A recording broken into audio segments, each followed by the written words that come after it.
Good evening, everybody. Welcome to another Tuesday night edition of Chicago Corner. I am your host, Jerry Vasilatos, and we've got some interesting stories to share tonight.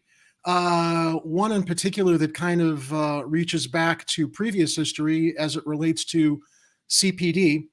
But in the meantime, before we go into our stories, I would love to introduce my colleague. Hello, Oreo. Can you please that's good. Say hello to everybody. Come on now. Let me do my show. Let me introduce my very good friend and colleague, Mr. Kit Cabello. Hey, Kit. Hey, it was finally good to see Orio's face. A long overdue. He introduces himself to the people. So good to have you here, Oreo. However, I really wish I was part of Friday's show. There was a lot to talk about, a lot that was going on. So I just wanted to say it doesn't surprise me with the corruption surrounding Mayor Lori Lightfoot and all the issues that are still unraveling around her and her entire administration. And then on top of that, you have our Illinois governor's race. And mind you, while he has yet to fill out the paperwork, I find it interesting that Mancow Mueller is actually throwing his hat in the ring. Running as an independent, I hope he doesn't make it as a goof and try and tarnish the name of third parties. Let's face it, corporate media has done enough damage to third parties and independent candidates. But I will not underestimate anyone running for office. I think if we all can learn anything from 2016, it's that anything is possible, and I will not underestimate any kind of situation. However, again, my concern is that he's going to treat it like a joke. But I did want to bring this up, and I hope that I still have some time. I don't want to take too much away from the show due to the fact that there is a governor's race that's going to be happening in 2022. And so let's actually talk about, just real quick, the office for governor, what's going to happen. So already Governor J.B. Pritzker is, running, is a nominee, he's a candidate. And then, of course, you got the Republican Party as well that's going to be throwing its hat in the ring. But there are some independents. There is some talk from the Libertarian Party, and there's also talk from other candidates as well that will be running in that election. So I am curious to see how it will play out in its entirety. And I am hoping that we at least see third-party candidates on the debate stage. That's what I do hope. Yeah, for both the governors and the Chicago mayoral election. I think that the best word that came from your show open there was things are unraveling everywhere. Yes, exactly. So I do hope that we're able to see how this election and also how 2023 will play out as well for the race for governor. So again, glad to be your co-host, and I just want to add in my 2 cents. Yeah. No, I remember it was frustrating last week because of the technical issues, and I really did want to have some of your input because we were talking about this in our Slack before the show, the Mancow circus, and I think that's what it is. I think this is a goof. I think he sees it as an opportunity to get some more attention for himself. I mean, his 15 minutes don't seem to be up, but by the same token, as we saw in 2016, when Biff ran for president, Trump, the failed casino owner, people who run on a goof for other agendas, and as a lot of people suspected, Trump ran without a real expectation to win because he wanted to build his Trump branded news network, and running for president would get all the attention on him. Right. There was a lot of reporting behind the scenes that when he won, they were not. I think someone said Melania was crying the night that the returns came back because it's like complete change of life. But he certainly wasn't going to step down, narcissist that he was. And we all paid the price for that. Of course, we can also blame Hillary for insisting that, she was entitled to be coronated. And there's some rumblings that she's thinking about running again, man. They're already the trial balloons to see how people respond to it. And it's like, great. She's going to lose a third time. And she's going to blame everybody else except herself a third time. Yep. As this relates to Mancow, though, there are a lot of people I've already seen on social media that are very excited about his throwing his hat in. So we're just going to have to cover the best third-party candidates if we're not supporting Pritzker, if he completely F's up. And Daniel and I have talked about this a couple of times, Kid. I know you're not as enamored with Pritzker. Not to say that I'm enamored, but it is surprising he's done some good things. But yeah, there's still a lot of room left for improvement as it comes to environmental issues. As we were both he and Lightfoot haven't really paid too much attention to the issues of environmental racism throughout Chicago and probably throughout the rest of the state. Well, polluters pass, and Well, I'll just add this here right now. Yeah. As it stands right now, from the Libertarians, there's two candidates running for the primary: Scott Schulter and John Stewart. And then there's also the Willie Wilson Party. Obviously, the person running in that is Willie Wilson, of course. Mushmouth Wilson. Nothing from the Green Party, and there's no socialist candidate running as well. Again, he has Mancow's yet to file in the paperwork for the governor's race. But no matter how this election is going to play out, we here at Heartlands Media and Chicago Corner will respectively cover all the candidates, as we should. And there's a lot that we're working on at the studio, so this will capture a lot of attention. We don't know who the Republican candidate will be as well. It can be assumed, rightfully so, that Governor J.B. Pritzker will run his campaign without any kind of primary challenger, and that's what's to be expected. But I am excited for this, and I'm really curious to see how all this will play out. And if anything, if you want to get the news about the Illinois governor's race for 2022, you come to Chicago Corner and Heartlands Media. Yeah. It's going to affect Chicago, so we'll report on it also. Kathy Powers in the live chat. She can't believe it's Tuesday already. I can't believe we're almost at the end of January already myself. Kathy also adds, where's our Willie Wilson N95 masks? Come on. I didn't know, Kathy, if you can maybe elaborate a little bit more in the live chat. Did Willie Wilson make a commitment to distributing N95 masks? Because if he did, I didn't hear about it. And if he hasn't, after committing to it, yeah, that's a good question. We're going to be talking about that later in the show as it relates, COVID stories at the end of the show with disappearing tests. But in the meantime, let me go to our first story. Let me bring up the screen for our first story here. Kit, another example of if you want to work in Chicago and you fuck up, what happens? There's no accountability. You just fail upwards. Mm-hmm. This comes to us from the Chicago Tribune and Jeremy Gorner. Chicago cop given only reprimand for role in botched reinvestigation of David Koshman's death. He was also promoted. The city's police disciplinary panel reprimanded a Chicago police supervisor Thursday night for his role in the department's bungled handling of its reinvestigation into the 2004 death of David Koshman, who was punched by a nephew of Mayor Richard M. Daley. And that is Mr. Koshman on the screen there. That was a very, very sad story. And interesting, the Dailies are back in the news, at least peripherally, with this story, because it was a massive cover-up at the time, and it was shameful. It was disgusting. It was nauseating how, at that point, if you're a nephew of Mayor Daley, you can get away with murder. Sergeant Sam Cerrone had faced a possible suspension of as long as 1 year on accusations by city officials that he ran a shoddy investigation, big surprise, in 2011, in which he failed to adequately review a police report for inaccuracies and didn't instruct detectives to interview key witnesses or canvass the original crime scene. Because why would you if you're trying to cover up for Mayor Daley's nephew? In a 5-0 decision at its monthly meeting Thursday night, the Chicago Police Board found Cerrone guilty of failing to adequately supervise the case, but penalized him only with a reprimand, among the least punitive measures that does not involve any time off from work without pay. Cerrone, a sergeant in the Area North Violent Crimes Unit, was among 4 supervisors and 2 detectives accused by City Inspector General Joseph Ferguson, and I really wish Ferguson hadn't stepped down because he did an amazing amount of work exposing so much of this corruption. Accused by City Inspector General Joseph Ferguson's office of violating department rules and regulations during the second look into the death of Koshman, who succumbed 12 days after being hit by a single punch by Richard Vaneco, Daley's nephew, after a brief drunken confrontation in the Rush Street nightlife district. The case was reopened in 2011 following a Chicago Sun-Times story critical of the original police investigation into Koshman's death in May of 2004. Vaneco ended up pleading not guilty to involuntary manslaughter in January of 2014 after Dan Webb, a former U.S. attorney, was appointed a special Cook County prosecutor to handle the matter.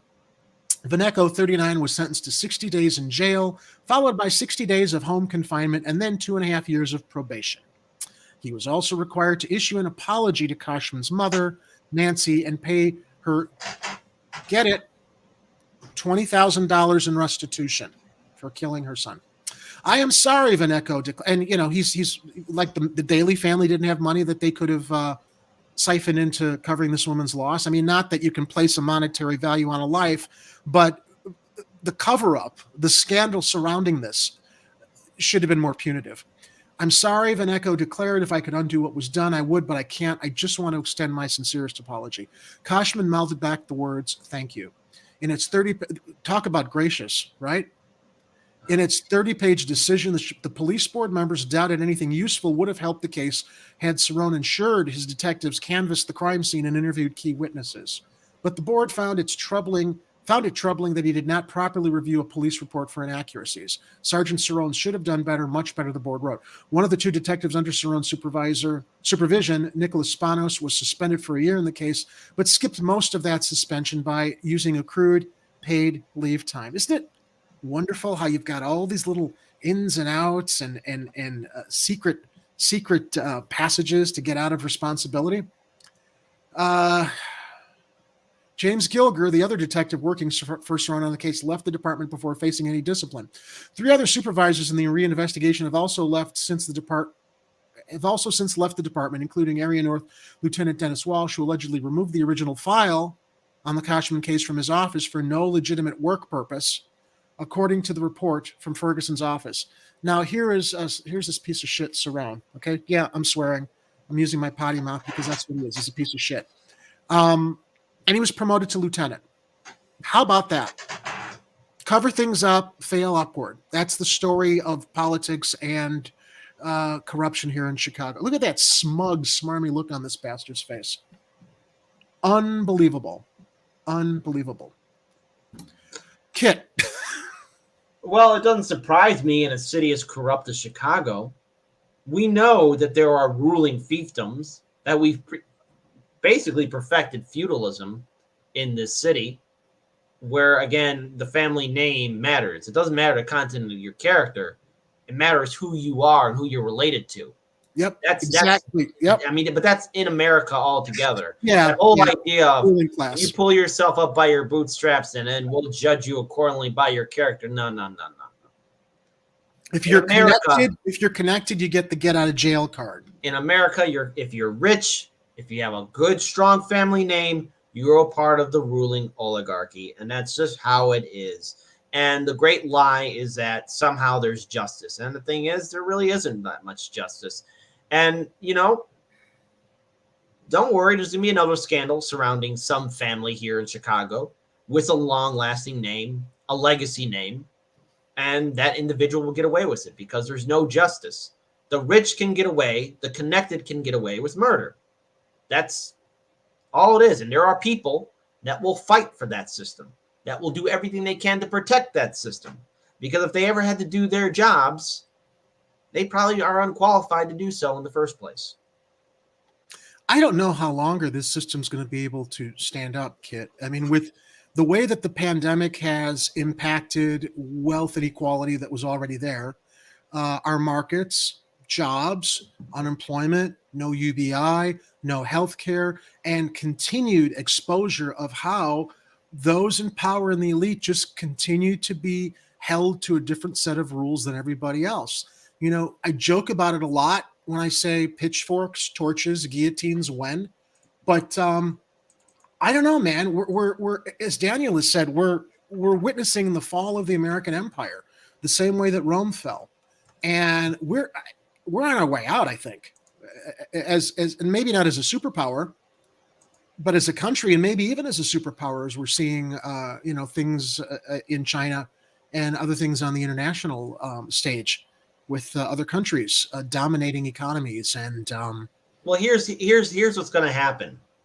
There's going to be 2 American citizens either drinking or smoking a joint, and very similar to a movie that was directed by the great Mel Brooks. There's 2 lines between 2 Romans saying, "Hey, do you give a crap about the Roman Empire?" No. And a question will be asked, "Hey, do you give a crap about the American Empire?" No.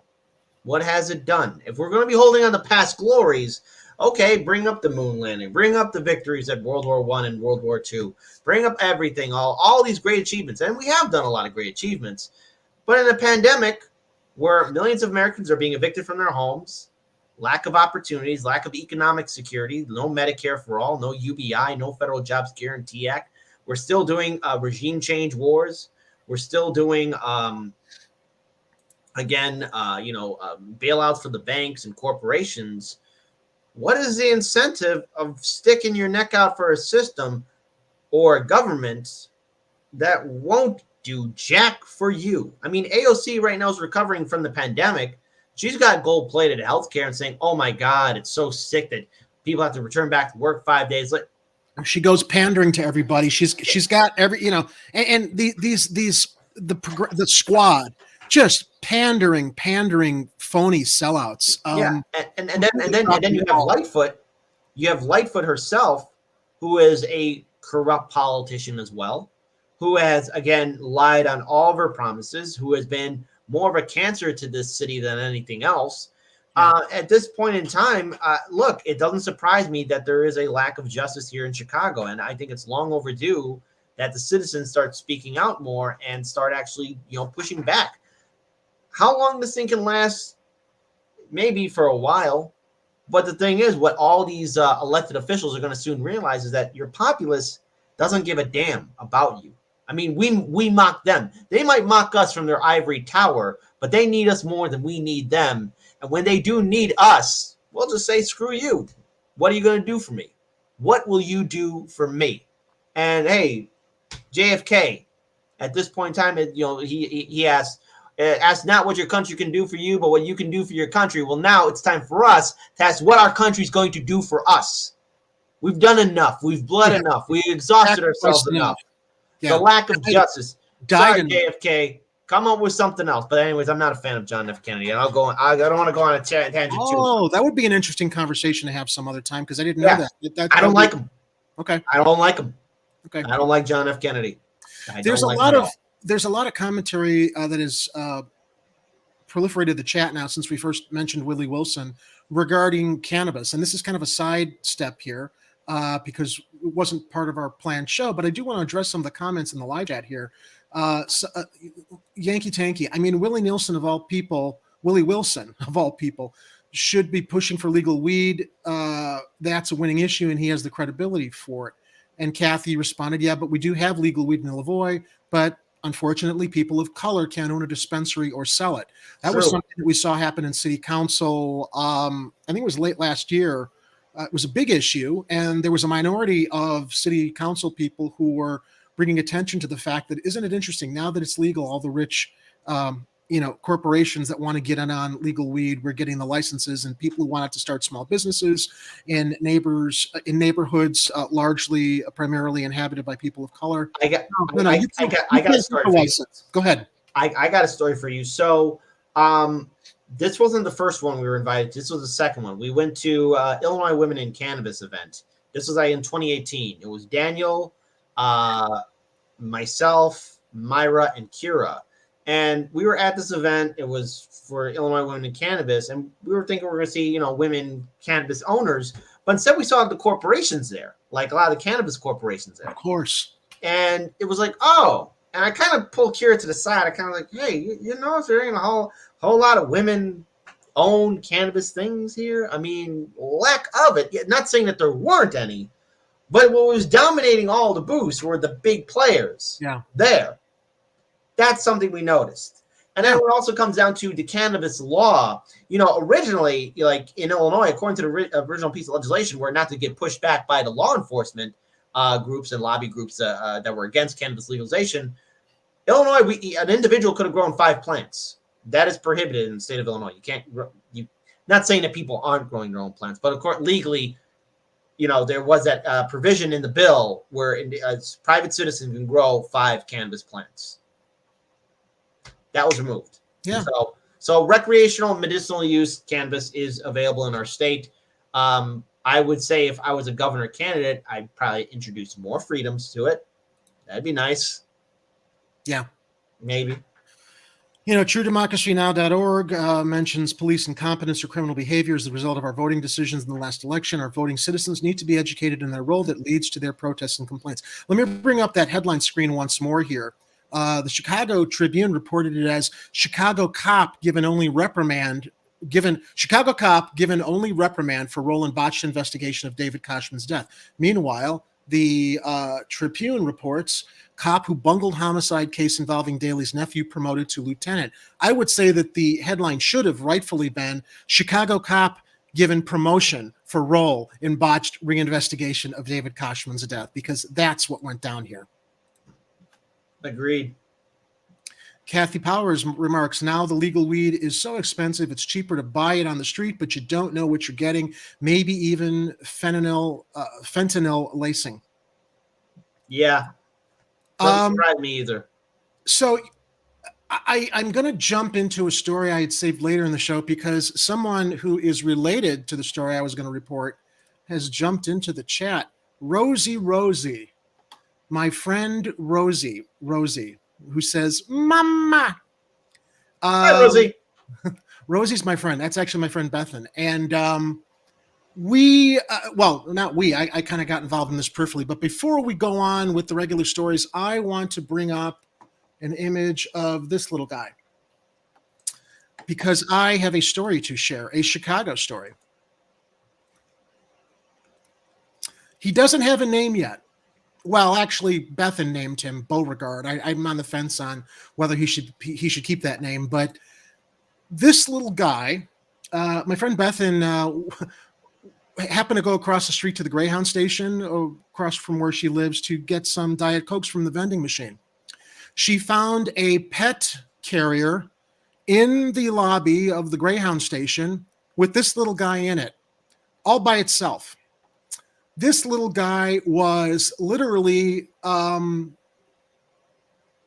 living in his own urine and feces in this carrier. She looked around to try to find its owner. Apparently, she put it together very quickly that his owner, who was an 85-year-old man who had a bus ticket out of the city, who was preparing a note, was abandoning this cat at the bus station. Okay. So Bethan, being the animal lover that she is, she rescued him. She brought him home, cleaned him up. He's very, very traumatized. Therefore, we are trying to re-socialize him. Very timid, very friendly. Obviously, he was domestically brought up. He's using his litter box. We are trying to see if we can find a foster home or a home for him. I would say he's probably about 5 years old, and I realized I've got the perfect platform here maybe to do some good and see if we can put it out to our viewers that this little guy who was abandoned, who's got the most gentle personality, is very scared, he needs a home. And whether some of you out there might be able to foster him short-term until we can find him a permanent home, or if you are looking for a new family member, companion, I wanted to put it out there that this little guy needs a home. Now, I've got 3 cats. Otherwise, I'd bring him home and foster him until we could find a forever home for him. Bethan's got 7 ferrets, which makes it a little bit difficult because not that they wouldn't get along with this little guy, but she's got her hands full doing her other animal rescue work. So being that Bethan jumped into the chat, and she hopefully is watching right now. I don't know if she has anything else to add. Here she is. Well, actually, I got a name. His name is Beauregard Alexander Richardson the Ninth, because cats have 9 lives. So I love that. And Bethan, do you agree with that in the chat there? Rosie? She can't foster him because she has 7. Beauregard Alexander Richardson the Ninth. You want to take him, Kit? Hey, wait. Unfortunately, my house is not. My Faust. Ha! I said Faust. My house is not animal friendly, and one of my family members is allergic to cats. So here's hoping we do find a good home for Beauregard Alexander Richardson the Ninth. Okay, that's going to take up a large cat collar. He's an honorable gentleman and a good sir. So there we go. So Kathy asks, is he chipped and or neutered? We're not sure if he's neutered. He still has his little sack, but when they neuter male cats, sometimes they still have them. And so we're not sure about that. And we don't know if he's chipped because Bethan just picked this guy up a few days ago from where she found him. And we have not had an opportunity to get him to a clinic to check him. But she knows who the owner was. He was abandoning him as he departed on his bus trip and was hoping someone would find him. And luckily, my friend Bethan found him. So, yeah, poor Bebies. I heard this when she told me the story. I mean, it infuriated me. Okay, some good intentions there with leaving a note with the carrier, but to just leave it there expecting that maybe some ill-willed kids might not pick him up and use him for, you hear these horrible stories of people using cats or other animals for dog or pet fights. So anyway, luckily, so Kathy says, I have 2 of my own. He's too young. He will outlive me. But yeah, whether he's chipped or neutered is important. We're going to check into this. We're also going to see if we can provide whatever, support getting him neutered and chipped and vaccinated is in place before we find a home for him. But anybody who's watching right now, if you know anybody or if you yourselves might be interested, not to dominate the show too much with this, there's my email address at Chicago Corner, jerry@chicagocorner.tv. I'll also probably subclip this as a segment to put on YouTube and share on social media. Bethan and I really want to find a home for this little guy. And Kathy, no, he was not left by mistake.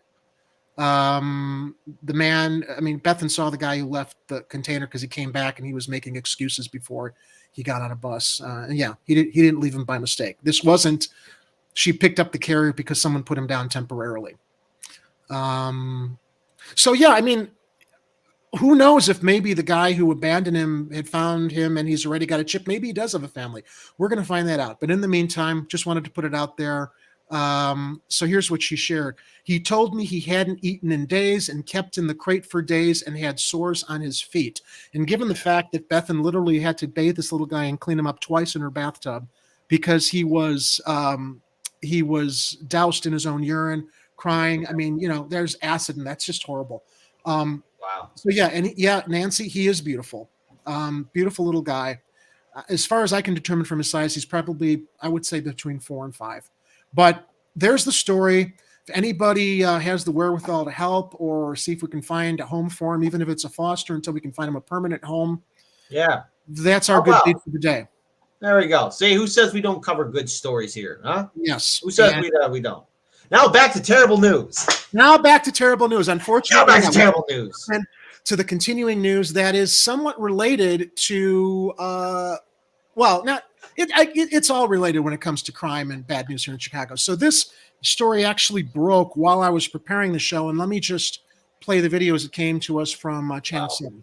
Tamiko Talbert was constantly on the other end of her sister's phone. We talked every day, throughout the day, in between phone calls, text messages. She was your person. She was my person. We raised our kids together. So yeah, this is very hard. Early Friday morning before dawn, her family says Tamiko Talbert was doing what she's done every Friday morning for years. She do her same routine every Friday and Saturday, early at the crack of dawn, so she could get into work and get out. What'd she do? She was a hairstylist. She had the early bird clients that come early, 4:30, 5 o'clock in the morning. As Talbert looks for a parking space, police say a dark Dodge Durango pulled alongside her car at 71st and Artesian, fired, and sped off. My big sister, she called, and she was just sounding broken. I couldn't even, get my brain to wrap around what she was telling me. She's been going to the same salon for over 20 years. She's never had a problem, ever. Everybody in that area knew that this is what she does. At least 10 people were shot and killed in Chicago last week, including 2 14-year-old boys and a pregnant mother shot and killed while sitting in her car just a few miles from where gunmen hit Tamika Talbert early Friday morning. Days later, Chicago police don't have anyone in custody for any of those homicides. On the South Side, Liz Nagy, ABC 7 Eyewitness News. So this led me to wondering, Kit, where is all that police overtime money going when, police can't be everywhere all the time? That's understandable. Look, I get it. Cops can't be everywhere all the time. Right. But I went to Google, as I often do, because I wanted to find stories for tonight. Then right before the show broke, then this story came up. And I'll tie this all together in a moment. Let me play this one. And we continue to follow breaking news on the South Side, where there are reports of several people shot in the West Woodlawn neighborhood. That's right. WGN's Brona Tumulty is live at the scene with the latest now. Brona. Good evening, guys. Yeah, we're down at the intersection of 62nd and Langley. You can see the scene right behind me here. Still trying to work out exactly what happened, but we did get some information from Chicago Fire Department in the last 10 minutes or so. What we've learned is that 3 people were shot here just before 5 o'clock. 3 ambulances arrived on the scene to pick them up. 1 person, we're told, was shot in the head and taken in very critical condition to the University of Chicago Medical Center. A second man... Kathy Powers, thank you. Cops are too busy getting promoted. Was also wounded in the head. He too was at last check in critical condition and also brought to University of Chicago Medical Center. A woman in her 30s is the 3rd victim. We're told she was struck in the leg. She was taken to Stroger. It's not clear at the moment what incited the whole thing. We did learn from the fire department as well that there were so many people here at one point that the ambulance crew was overwhelmed. They called in the police for some help. Nobody else was hurt, though, it seems. We are working to get more information. Anything we get to you, we'll bring to you on air and online. Back to you guys. All right, so where am I going with this? Let me bring this up. This was my search for Chicago news. You can see up in the Google search bar there, right? Chicago news. Chicago shooting Tamia Tabert. Chicago lawn. Man injured in shooting by a University of Chicago police officer. Gunman critically wounded in shooting with University of Chicago police officer. Everything is shooting, right? So as I mentioned a moment ago, where's all that police overtime going? Even if they can't be everywhere all the time. Now, this is from 2017, but this story, as it related to police overtime, popped up. And I can't help but wonder, is this still what the problem is? Let me play what Phil Ponce shares here. And again, this is a video from 2017. 2017, yeah. 2017 regarding Chicago police officers gaming the overtime system. But 70% of our COVID funds last year went to police overtime. This is the news we're seeing every other damn day. Shooting. Police reporting afterwards. I mean, when I go downtown, Kit, in the past, I normally would always see squad cars parked on the median along Michigan Avenue, the Magnificent Mile. You're not seeing that as much anymore, but you've got Mayor Lightfoot telling store owners to buzz people in. It doesn't seem like there's as much of a police presence everywhere, which is why we continue to see these stories dominating the news all the time. So the overtime story that I found from 2017 was very interesting, and I want to share it. It says a chunk of that money is going to officers who are gaming the system, collecting big overtime checks through fraudulent practices. And now, again, this isn't right now. This is from 2017. But, I'm trying to put the things together. 70% of COVID funds go to police overtime. We're seeing a rise in crime everywhere. If all that money went to police overtime, this is what I'm asking here. Where's it going? And when I found this story from 2017, maybe the new Inspector General needs to explore a little bit on this path. CPD is in the, quote, dark ages in its capacity to monitor this abuse. Paris has the latest. Paris. According to this audit, Phil, it could be tens of millions of dollars in fraudulent overtime claims by police officers. It was done by Inspector General Joe Ferguson, and he looked at the years 2014 through 2016, and he found that the police department really has no way of monitoring what is legitimate overtime and what is not legitimate overtime. For example, the report found that $225 million were in overtime claims that either had generic reasons or the reasoning was just left blank in the form. Now, that doesn't mean it's automatically a fraud, just means that they're not saying why they are working overtime. $67 million in overtime that was never approved by a supervisor. Either it was left blank or approved by a subordinate or approved by the officer seeking overtime themselves. And it found $7.1 million spent every year on 61 timekeepers. Their job is solely to monitor this entire system. Indeed, there are even department-wide code names for some of these practices that the IG found, including, quote, trolling. City taxpayers that refers have to shelled out actively hundreds pursuing situations at the end of someone's shift so they can collect on the overtime. Paper jumping, that's when a cop requests to be put on a case, on an arrest report, even if they weren't involved in that case, so they can go to court and collect overtime by sitting in court. Also, quote, lingering, that means going to court and staying longer in court than you're called for. And DUI, guys, that's when a cop takes over on a DUI case that someone else had initiated, just, again, so they can go to court and collect those overtime costs. And now, I know that we had so much social breakdown in the past 2 years from the pandemic that I would imagine some overtime or some funds had to be allotted to overtime, not 70%. And when we see the overtime that is replacing funds that are spent on other overtime, and we see crime rising and we see shootings rising and everything else, I'm like, where is all the fucking money going? Is this continuing? Is this story that we have from 2017 part of the problem, even though it was investigated before? Is there possible that these funds are still being mismanaged, misdirected, when we're seeing this in our Google searches all the time? This is for Chicago news. Shooting. That's what proliferates Chicago news all the time. So I was really kind of shocked to see, well, not shocked, but as I was combing the news for stories to see all the shootings and then question where's all that overtime going, since it doesn't seem that police who can't be everywhere all the time aren't anywhere, anytime. Well, here's what I got to say about this. Here's how we stop the crime and violence. First, end the war on drugs. End the prison industrial complex. Start building up our community centers. Start funding our public schools. Start actually investing into a federal jobs guarantee act. Start doing a UBI. And the crime. That's how you, and again, when we talk about, again, ending the war on drugs, that means also legalizing a lot of things too, and helping people get over their addiction. You want to hurt the cartels, the mobs, the gangsters, all that stuff, take away their financial incentives. That also gets rid of the corrupt cops too. And the prison industrial complex, and the prison school to prison pipeline, and these systems that are causing such oppression. But putting more cops on the streets, obviously, is not doing anything. And they're not even showing up on the streets. We're not seeing them everywhere. Yeah. And it's quite clear that the CPD has an ongoing fight with Lightfoot, even though in many ways Lightfoot is giving them signals like, hey, I'm on your side. Can you please like me again?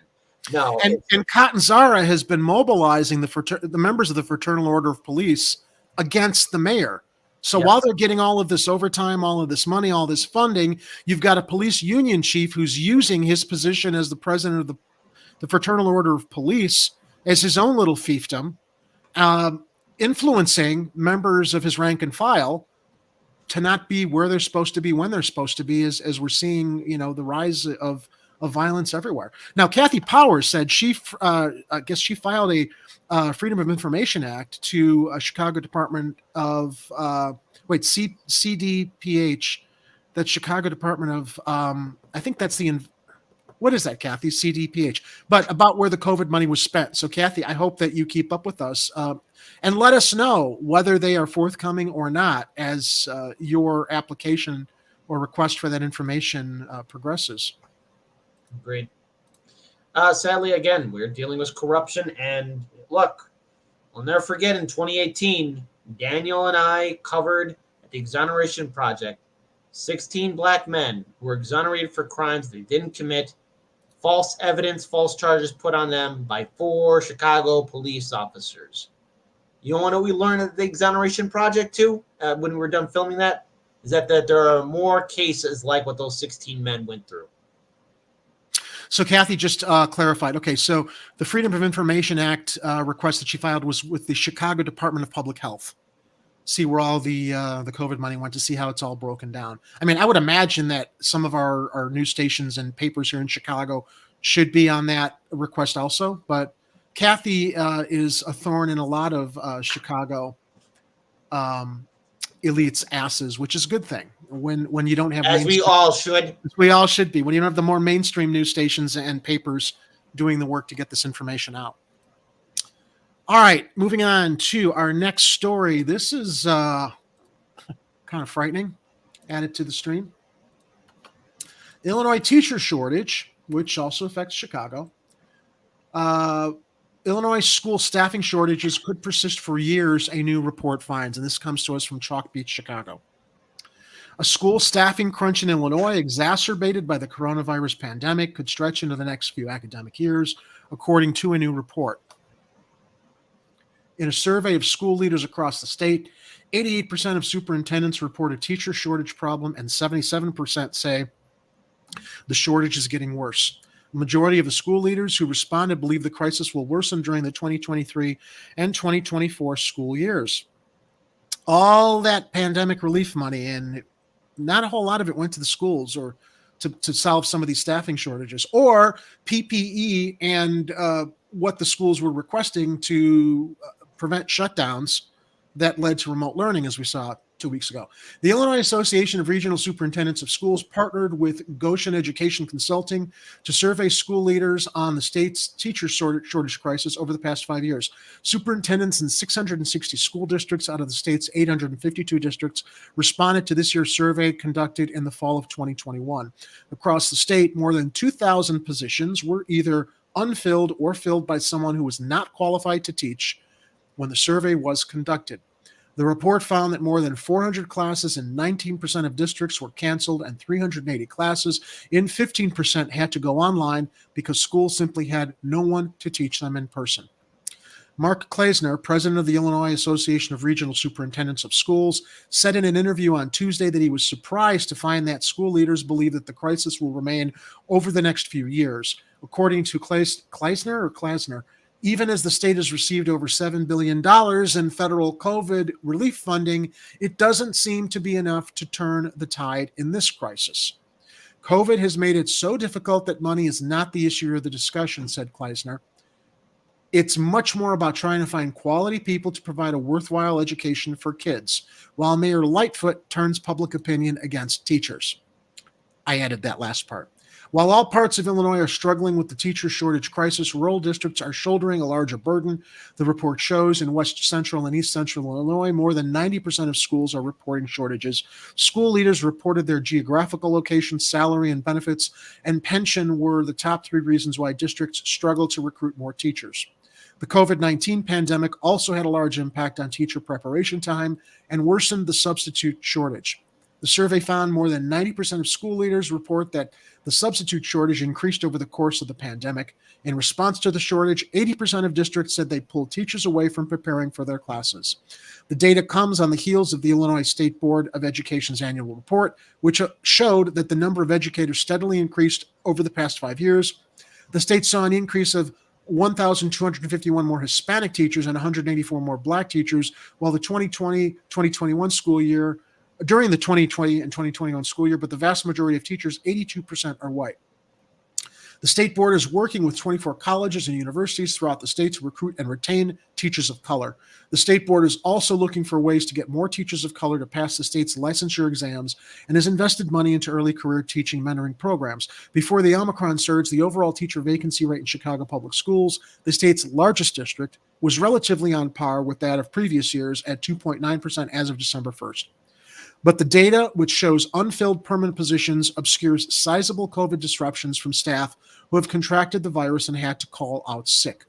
The district, which said it is working to boost its substitute teacher pool, recently began offering a new incentive of $1,000 per month to substitutes who work 15 or more days in a month, including Mondays and Fridays. That incentive was originally offered for the month of January, but the district agreed to extend it through the end of the third quarter as a part of a deal with Chicago Teachers Union. Substitute teachers who work in high-need schools where turnover is often higher can receive an extra $45 per day under the agreement. I have a friend who's a substitute teacher. I should check in with her. I don't know that she'd want to come on the show and talk firsthand about what she's seeing on the ground there, but she did share with me a few weeks ago that, the understaffing, she was substitute teaching, there aren't people monitoring the cafeterias. Now, can you imagine, because they're so short-staffed and trying to spread even their substitute teachers as much as they can, they don't have any staff in the cafeterias at lunchtime. She went in and basically monitored things. She wasn't asked to, but when she saw that there was no monitoring and no teachers in the cafeteria, what's the liability there if something happens to one of the students while you don't have anybody monitoring things or assigned to monitor even the simplest of situation of the school lunch? Period. Kleisner said one school district that he works with is currently advertising substitute teaching positions to parents to help with the shortage. Lastly, the Illinois Association of Regional Superintendents of Schools suggested policy recommendations for the state to implement, including increasing funding throughout the teacher pipeline to get more young people into the field and create more support to retain teachers, streamlining requirements for teachers and substitutes, and expanding programs that recruit and retain teachers of color.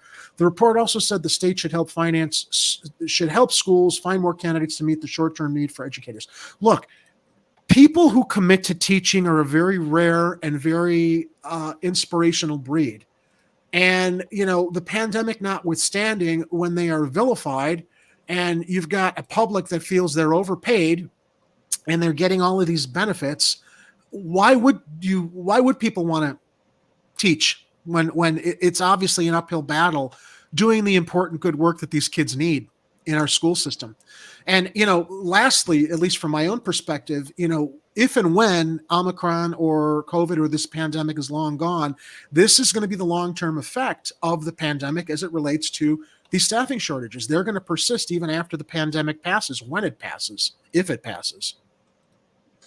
Here's something we need to realize in the United States. It's not just only in Illinois or Chicago. This is a nationwide problem. We've had a corporate media and politicians vilify the teacher as though they're the ones making bank and controlling everything, when it's the bankers, Wall Street executives, hedge fund managers that have found a way to basically rob our system and still be made into heroes as great titans of industry. The tycoons are the heroes, not the teachers, who spend hours upon hours of their time teaching young people, the next generation, to take over. This is how an empire falls into stagnation, when the bridge that's supposed to be there to help out the next generation across is burnt by those same people who we trust to lead our country.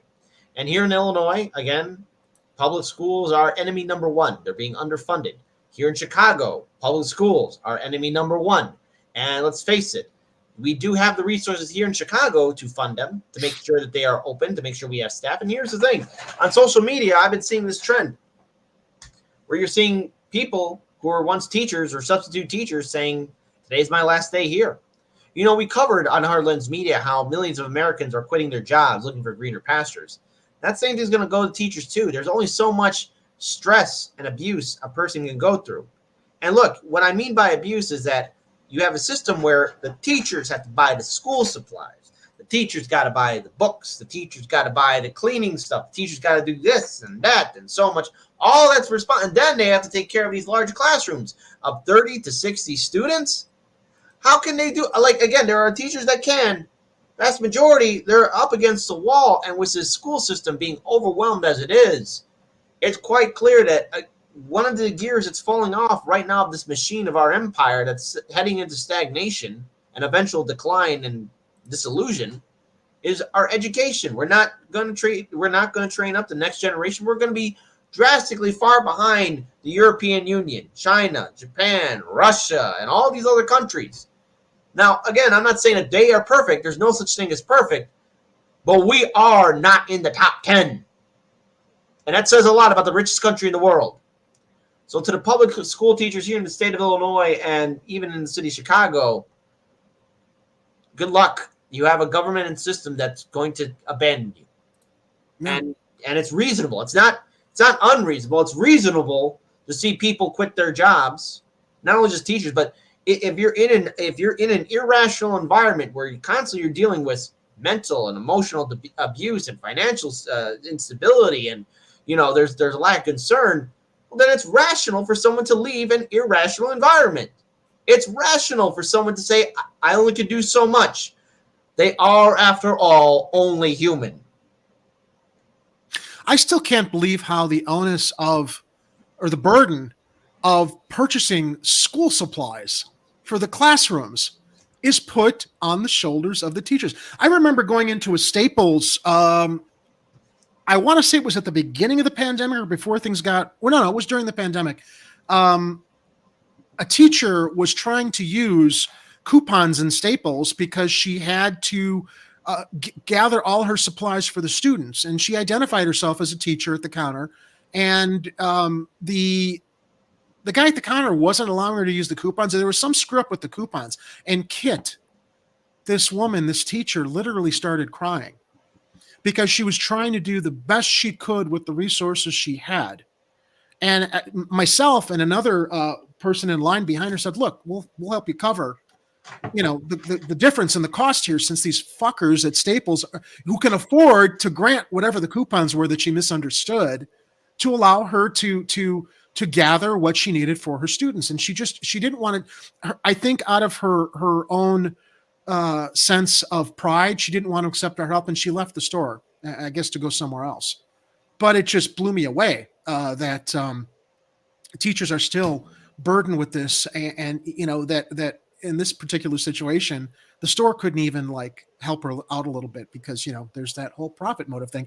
Kathy Powers in the live chat says, this is kind of past our previous story, but yeah. Hey, Jason Van Dyke is coming out. The guy who shot down Laquan McDonald. When is his promotion? Good question, Kathy. I saw that documentary, 16 Shots. Yeah.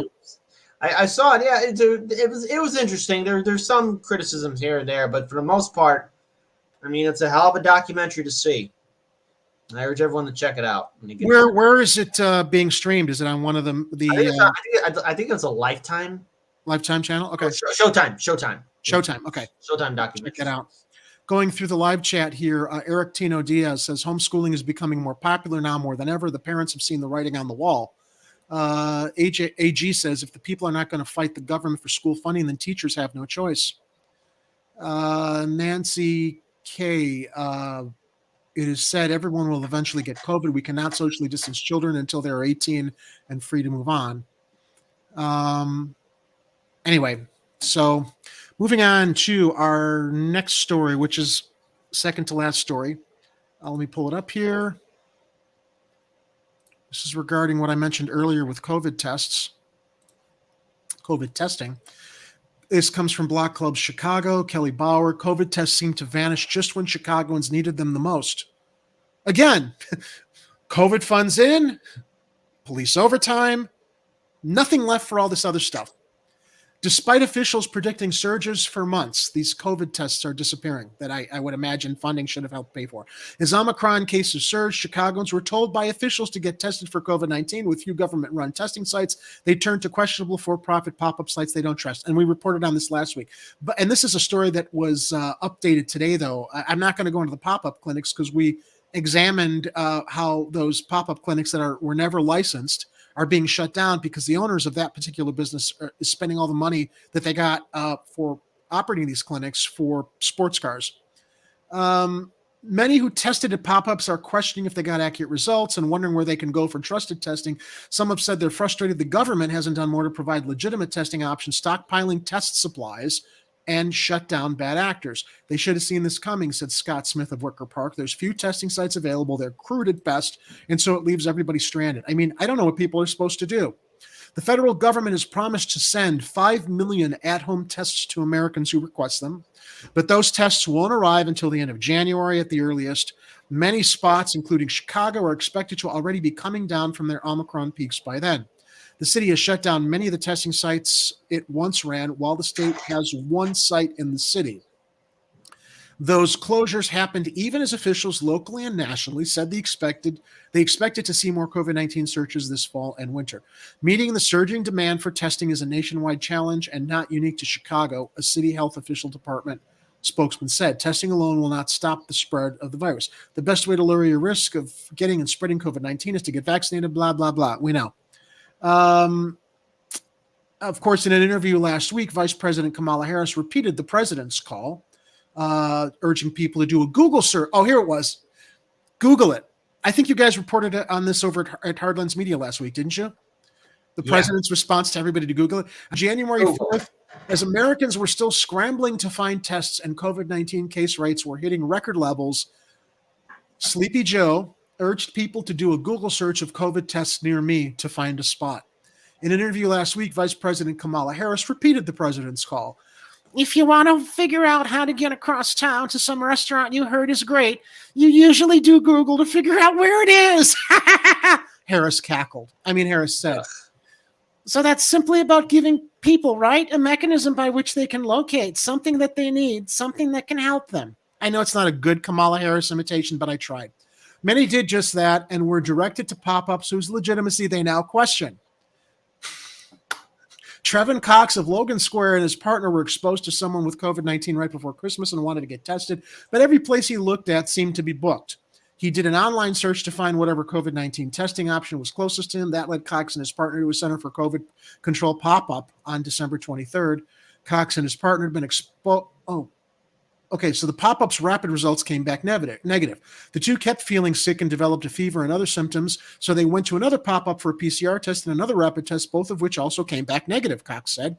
But Cox didn't feel comfortable with the pop-up, so he got an at-home test. That test came back positive. And he lost his sense of smell and taste. It was definitely COVID, he said. Testing was a frustrating ordeal, Cox said. The government should have been mailing rapid at-home tests to people in need this entire time, Cox said. And he doesn't understand why officials haven't stepped in to shut down pop-ups where many people have reported having issues. I can't believe they're still open, Cox says. So all these clinics are reporting negative and people are sick. I guess the best option right now is to buy an at-home test. I actually saw some on sale at the Walgreens last night. I think they're like maybe about 10 or 15 bucks a piece. But that might be the safest route since our own officials, like, you know, Sleepy Joe, 1 foot in the grave, is telling people to Google search. And when they do, they find these pop-ups. They don't get the results. They get the wrong results and they get sick. This is government in breakdown. This is the decline of our, was it ever? I guess it was once great, Kit, but not so much anymore. You know what? I can't help but think of a quote from the 1970 series I, Claudius. In the beginning scenes, you have an orator who's going to talk about the Battle of Actium. And in it, one of Augustus Caesar's announcers calls for silence. And they talk about the theater. But the orator who's going to tell the story of the Battle of Actium says to his friend, the theater never was what it was. And in turn, when we look at this republic and where we're going, especially in this city, it never was what it was either. It was never perfect. There's no such thing as perfect. And as we witness a system that abandons its citizens at the federal, state, and city level, it's quite clear that this pandemic has shown just how out of touch our government is and what they are willing to do to leave us behind. And they're then quick to blame it on us and not on their own failures. And very soon, you're going to just see us become this oligarchic state that eventually becomes a dictatorship. And no, it won't be Trump leading the way. It's already been paved thanks to these career politicians. And here in the city of Chicago, we have careerist politicians, people who have family names or connected to somebody or know somebody who maintain power. We see this with the Illinois Democratic machine. I do hope that one day this whole entire thing does fall apart and people do step up to take back what is rightfully ours and remind these politicians that they are the servants and we are the masters. But until that day happens, we're going to be seeing more stories like this. And look, whether or not we are victorious over COVID or not, sooner or later there's going to be another environmental issue that will challenge us, or maybe even a far more deadlier virus that will rise up. This has shown me that no matter what will happen in this empire of ours, in this country of ours, in this city that we call Chicago, it is so fragile, it's bound to collapse under its own weight. Kathy Powers shares in the chat, the home tests aren't even very accurate. No. I haven't heard this. Have you heard this, Kit? I've heard that too. And the thing is, like, now these tests that were once done by experts are now being expected to be done by people. No, you should have medical experts performing them, but in lieu of what we've found out with the pop-up clinics that are completely unreliable and people having to get tested somewhere, I didn't realize that the home tests aren't very accurate, and it's shocking to me that something would be released to the market that is of such dire need right now that isn't accurate. Well, you know, we've got a vaccine that isn't really a vaccine. It just gives you a little bit of protection. It doesn't actually immunize you from the sickness. So, yep. Ryan Clark, do they still use the swab when they do the test on Cox? Okay. Having some fun in the live chat there. Kathy Powers, Aramark sucks. They subvert unions. So once you get COVID, don't you develop the antibodies? I hear world doctors say it's as good, if not better than a vaccine. Well, not if you've got comorbidities or an autoimmune deficiency that the virus is going to attack, Nancy. So, you know, not to get into this whole debate about, you know, trying to convince people to get the vaccine. You're never going to be able to do that. My own personal opinion is I had no problem getting it because I know that it helps build my immunity so that if I did get it, I would have a better chance fighting the virus, preventing my death, as we've seen so many thousands across the country succumb to it. Yeah. Let's see here in the live chat. Anyway, all right. So let's move on to our last story of the evening from Block Club Chicago. Here's our feel-good story, Kit, along with the one of hopefully finding a home for Beauregard from earlier in the show. Beauregard Alexander Richardson the Ninth. I love that. Bethan, if you're still watching, make sure you mark that down. That's what's going to go on his papers when we take him to the clinic for vaccination. All right, so this comes from Atavia Reed. With new grant, an Englewood nonprofit wants to help young people find good careers to support their communities. Teamwork Englewood received a $75,000 grant from PepsiCo to offer youth programs ranging from career readiness to stipends to the community. Now, what kind of struck me about this particular article, Kit, was that this is great that they're going to be helping Teamwork Englewood, but this particular organization that got the funding, isn't that different from what Jamal Green is trying to do with that abandoned school property with his nonprofit to be able to open a youth center and provide the same kind of opportunities for inner city youths? I wonder if, I can't imagine that Jamal hasn't applied for some of these grants and programs, but I wonder if I have to talk with him. I don't want to speculate, but this is what should be happening for more organizations that are trying to open these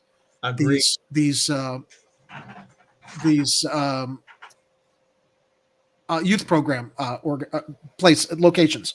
Anyway, the article goes on to say, a Southside group is using a grant from the International Corporation to guide young Black and Latino Chicagoans toward high-quality career paths. Teamwork Englewood, a nonprofit that works to improve the quality of life for neighbors through economic, educational, and social opportunities, received a $75,000 grant from the PepsiCo Pathways to Readiness and Empowerment Program. Community organizations across the city received a total of $175,000 from the program. Great start, not nearly enough. Cecil DeMello, executive director at Teamwork Englewood, said the grant will support two initiatives: hiring more staff who can host programs for students and boosting mentorship and post-secondary activities that lead to careers. The latter will involve taking Englewood students to PepsiCo offices throughout the city to learn about jobs at the company. What do we think about that? On the one hand, I'm happy that there are, opportunities to help out communities. On the other hand, too, all right, corporations. All right. Right? Yeah. Work for Pepsi Cola. Right. The feel-good subject took a little bit of a turn. Yeah. Yeah. Dream come true. Work for Pepsi Cola. Yeah. Okay. Again, see, here's the thing that does have me a little bit. Here's where I'm not trying to be a bad guy. Not trying to be a bad guy. Not trying to be glass half empty. Yeah, no. But when it comes down to these corporations getting involved in some of these, involving in communities that desperately need help, one concern that's biting at the back of my head is how much influence does said corporation or any affiliates to said corporation might be getting involved in gentrifying that said neighborhood and displacing and shutting down anything else that would help out said community, causing people to be displaced and then that community being gentrified. Not trying to be a bad guy here. No, but it could right there. It could happen. We've seen it happen before. Kathy Powers mentions in the chat, and thank you for helping clarify this, Kathy, on my speculation. Jamal's initiative is very different. It's sustainable, not reliant on grants. Good point. I mean, some initial grant money could help it, though, because he's got the plan to keep it sustainable. Nancy, oh, wait, that's not the comment I wanted. Yes, Austin and South Shore need so much. Yep. How is Green's project funded? I believe it's a nonprofit and he's got donors, but they need the property. And that's why they were looking at that empty abandoned school in the Southside neighborhood to get permission from the city to release the property so they could use their funds to then develop that property into the youth center that Jamal's trying to get off the ground. And by the way, look, here's the thing. While these grants sound great, why doesn't the Chicago government, city government, start implementing a continuous program to making sure these community centers are self-funded by also, again, investing into it using the TIF funds? We have freaking money. We have money. Chicago is not broke. Yeah, well, watch. One day there's going to be a point to where we don't have money. It's because these politicians spent all the TIF funds and the city goes to crap. Look, I love our home, but for the love of God, we got these lawmakers that just don't give a damn about us. I am formally anointing Kathy Powers an affiliate reporter of the show. She always comes through. She shares. He wants the city to sell property it owns for $1 to people who need housing. Next step is for folks to get homes and development from loans from the rich banks. Right. And see, here's the thing. With a public school, especially, like, or even that, something else that's publicly funded, it is very influential in a neighborhood in the city of Chicago. Like I said before, when a public school is shut down, you are ripping out the heart of the neighborhood. Why do you think so many neighborhoods on the southwest side have been gentrified already? And again, there's a lot that we got to work on to make it happen. Yeah. So nonetheless, I think as a final note for this story, yes, this sounds good on paper, and I am hopeful that young people will take advantage of these programs. On the other hand, too, I got to be critical of it. We have to be wary. Because I could see, again, what Pepsi Cola, dream job for everyone, right? Or is it that how this will somehow cause this neighborhood or community, especially Inglewood, that's already been dealing with a lot of troubles already, causing it to be gentrified even further?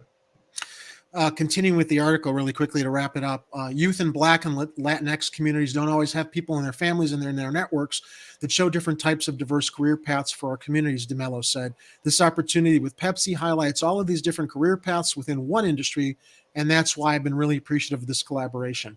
When Avani Hazard, mentoring program coordinator at Teamwork Englewood, asked high schoolers in her youth program what careers they'd like to pursue, the focus was always around money, she said. Most of Hazard's students are already tackling the responsibility of paying a phone bill or helping around the house, Hazard said. So becoming a rapper or movie star, playing basketball, or singing all made sense in the grand scheme of an expensive life. But the PepsiCo funding will make it priority to expose students to careers and internships outside of what they might know. I don't know if it's Hazard or Hazard said, so I'm sorry, I may not be pronouncing it correctly. She and DeMello plan to have instructors visit the youth to talk about their careers and offer an on-site hands-on experience the next. They also plan to take students on college tours. Okay, that's a good sign. But as Kit says, we must remain vigilant over this. And for students balancing bills and books, Teamwork Englewood will offer a stipend to help them stay involved in quote-unquote positive programming rather than chasing a job that doesn't support their growth, DeMello said. Already, students have begun to show interest in careers in a wider variety of careers, Hazard said. High schoolers in the group's civic leadership program have told Hazard they are interested in everything from being a mortician to engineering, modeling, entrepreneurship, and even being an investor like stocks, Hazard said. It's important that we get our youth into sustainable careers and sustainable placements where they can live the life that they desire to live, Hazard said. They understand now at a young age you need money in order to survive. And might I add, I don't understand why investing in the stock market is not taught in high school. I remember we had home economics, we had civics. Interesting that stock market education was never integrated in, and I'm talking about way back. This is before all of the nonsense we're dealing with now with a manipulated market. But I think that I wish that I had learned more about the stock market when I was younger, and I'm 55 years old now, right? When I was in my 20s, had I known more about it to plan properly and understand how it worked and how I could set a little bit aside to hopefully have more money later, would have been a godsend now, I'm sure, for a lot of people of my generation. Of course, we've got a different market now that's not as fair as I like to think it was back when I was growing up. But I think that there's got to be more economic education as far as the markets go to younger people so they understand it. Because when they want to be celebrities and figure the best way to get rich is to become a celebrity or an actor or something glamorous, which if you've got the talent, maybe the connections, maybe. But long-term financial planning is a little bit reliant on trying to understand how the stock market works, even though it's so horribly manipulated now. Yeah, it's oh wow. There's actually a movie I saw starring Jeremy Irons. I think it's Margin Call. Yeah, Margin Call. Yeah, Great movie, man. Holy cow, great movie. Yep. I recommend that. I definitely. You know what? I probably might go ahead and want to watch that now. Actually, let's see where it's streaming at. See if I can watch it. But yeah. It's it's streaming. So Eric Tino Diaz, seriously Latinx. I hate that word and I'm Mexican. I'm just reading from the article. Sorry if that offended you. The labels that journalists use to identify different demographics, I guess, is not always going to please all those demographics. But sorry if you were offended. I was only reading from the article. TrueDemocracyNow.org. The fact that organizations need to plead with corporations to get a few dollars to support their communities reveals how much our government just doesn't care about our citizens. Agreed. And finally, stocks are easy. Just keep an eye on when Pelosi buys and sells. Brilliant. Good. She's a canary in the coal mine, that old hagbag Nancy. Old hagbag Nancy. Or as I like to call her now, Ronald Reagan in a wig. Uh-oh. Hey, wait. What's that? Hey. Oh, hey, Jerry. It's Oreo from the Oreo Cam. Hey, Jerry, did you like how I helped you open the show? Yes. Well, this That time. was awesome. I like last put my face. My face was like right in the camera, wasn't it? That's true. Yes, it was. Better your face this time than your butt. I was so great. You're awesome, Oreo. I wish I could introduce you, Oreo, to Beauregard Alexander. What's the rest of it, Kit? Beauregard Alexander Richardson the Ninth. There Richardson you go. the Ninth. I just don't think your sister Selena or big brother Sylvester would be too keen on me bringing a fourth cat into the household. Oh, come on, man. Let's have a party. Well, you have to have a conversation with them. Oh, I think they'd be okay with it. Yeah, but would Daddy be okay with it? I mean, it's hard enough for me to clean the 4 litter boxes I've got throughout the apartment, let alone having to add another one for. Oh, that's true. I mean, it's hard enough. It's probably hard enough with me like reporting live on Chicago Corner from Casa de Vasilatos. I like that. And then he's got to deal with those 2 other knuckleheads. So maybe a third knucklehead. I don't know. I still kind of like the trouble idea. Yeah, of course you would. Anything you want to share with us, Oreo, before we bring the show to a close? Oh, well, you guys were talking about finances. I got a really good financial panther who helps me with my finances. A financial panther. Okay. Yes. Not planner, panther. Yeah. Well, yeah. What did you think I said? Okay. What does he suggest we invest our money into? Well, he says crypto's pretty good. He was telling me about this kind of cat related coin. You'd like the name of it? They call it Kit Coin. Kit Coin. I like it. You know what? Already, I'm loving it. Invest in the Kit Coin. Don't do it. Please, audience, don't do that. Don't do that.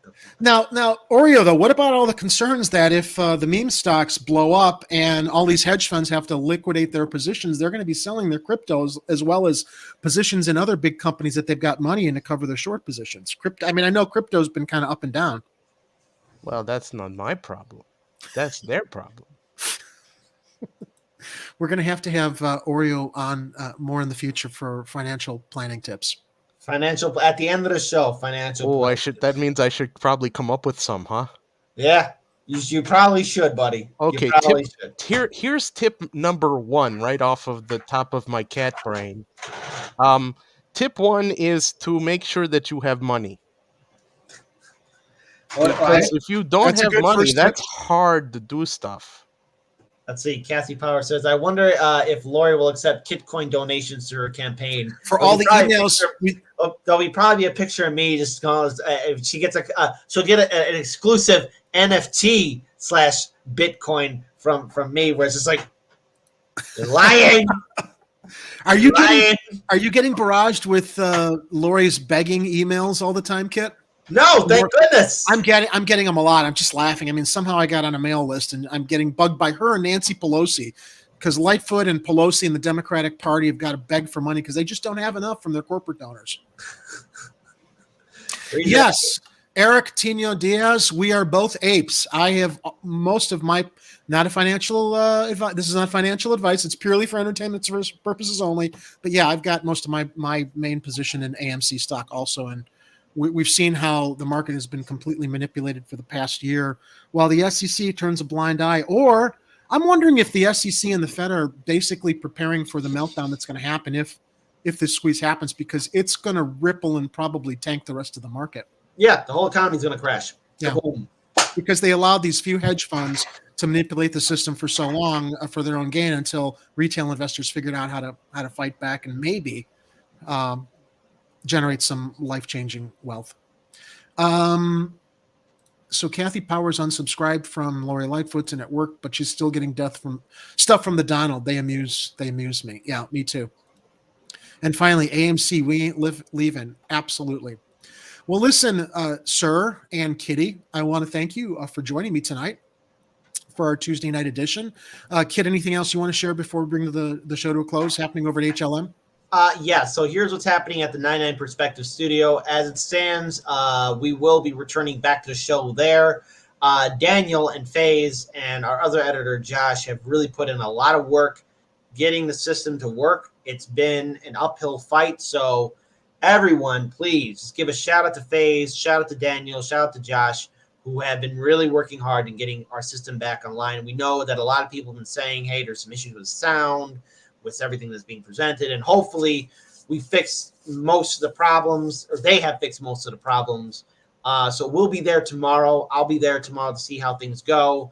All the best to them because they work 48 hours just to get this stuff done. So again, check out Hard Lens Media. Subscribe to us on Rockfin and Odyssey. Everyone, help build up Chicago Corner. Spread the word that there is a new independent media network out there called Chicago Corner. And there's a lot that we're going to be talking about during this election cycle. Looking forward to doing it. Absolutely. And they're cat friendly.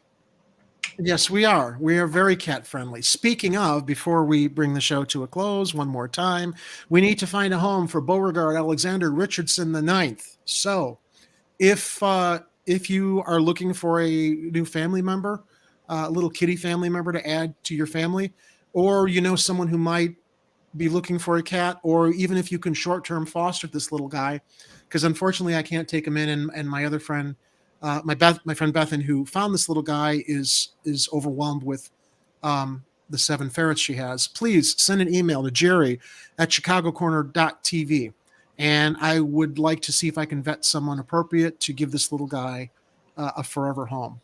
So that's it for tonight's show. Thank you for joining me, Kit and Oreo. And I want to let all of my viewers know, until we return on Friday, please stay safe, stay vigilant, take care of each other, be careful out there throughout the week. And remember, if it's happening on the streets, you will hear about it on Chicago Corner. Good night. Brought to you by Meowser. Good night, and be safe, everybody.